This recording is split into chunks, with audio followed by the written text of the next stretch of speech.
মুন্সিগঞ্জ ইতিহাস আর ঐতিহ্যে ঘেরা এক প্রাচীন জনপদ, যেখানে লুকিয়ে আছে কত জানা না অজানা গল্প।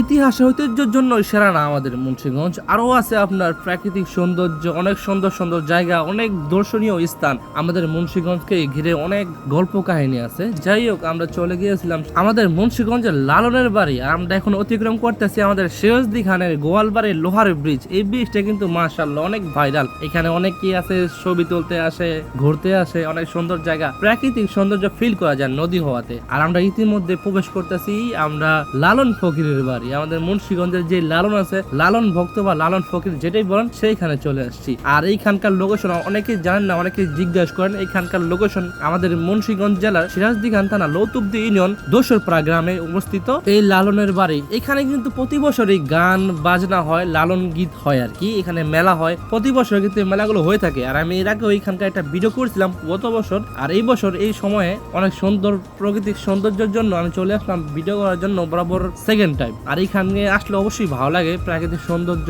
একবার ফিল করা যায় একবার কাছ থেকে। যাই হোক, আমরা চলে আসছিলাম। আর বর্তমানে নদীতে পানি আসার কারণে আরো সুন্দর লাগতেছিল এই জায়গাটা। আর এখানে কিন্তু প্রতিনিয়ত অনেক মানুষ ঘুরতে আসে দূর দূরান্ত থেকে। এখানে প্রতিনিয়ত মানুষ ঘুরতে আসে। আর এখানে দর্শনীয় স্থান হিসাবে মোটামুটি ট্রাই করতেছে এখানে একটা দর্শনীয় স্থান বানানোর জন্য। আর এইখানকার মূল যে একটা আকর্ষণ, এই আকর্ষণটা এই বট গাছটি অনেক বড়, অনেক জায়গা জুড়ে এই বট গাছটি অবস্থিত।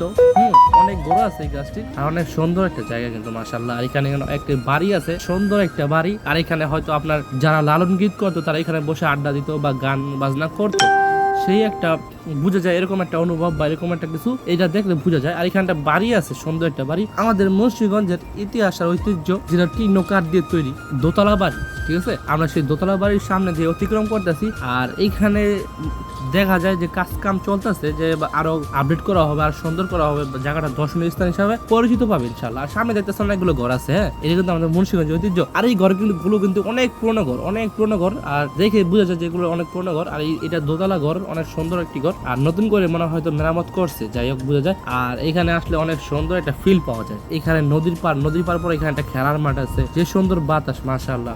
এখানে দাঁড়িয়ে বাতাস ফিল করা যায় অনেক সুন্দর ভাবে। আর যারা এখনো এখানে আসেন নাই, খুব দ্রুত চলে আসুন। অনেক সুন্দর জায়গা, অনেক সুন্দর প্রাকৃতিক পরিবেশ, অনেক ভালো লাগার মতো। এখানে দেখলাম আসার পর অনেকেই এখানে আড্ডা দিতেছে, টাইম পাস করতেছে। আর এখানে একটা নদীর পারে এটা শেওড়া গাছটা কি গাছ বলে, যেই গাছই বলে, এখানে দেখলাম অনেক মানুষ বসে আছে। আর অনেক সুন্দর একটা প্রাকৃতিক সৌন্দর্য ফিল করা যায়, হ্যাঁ। আর নদী সাইডে আমাদের ইসামতি নদী, আমাদের মুন্সিগঞ্জের বিখ্যাত নদী কিন্তু ইসামতি নদী, যেটা পদ্মার সাথে যুক্ত। পদ্মার থেকে নতুন পানি আসে, এই নতুন পানি এসে আমাদের মুন্সিগঞ্জের বর্ষা করে দেয় আর কি, বর্ষা হয়ে যায় প্রাকৃতিকভাবে। আর এখানে একটা বট গাছ আছে, বট গাছটা একদম সুন্দর। এখানে আবার কিছু টিন ও কাঠের ঘর আছে, অনেক সুন্দর জায়গা। আর এক কথায় বলো, আমাদের মুন্সিগঞ্জের সুনাম করতে করতে শেষ হয়ে যাবে, কিন্তু মুন্সিগঞ্জের সুনাম শেষ হবে না, ঠিক আছে।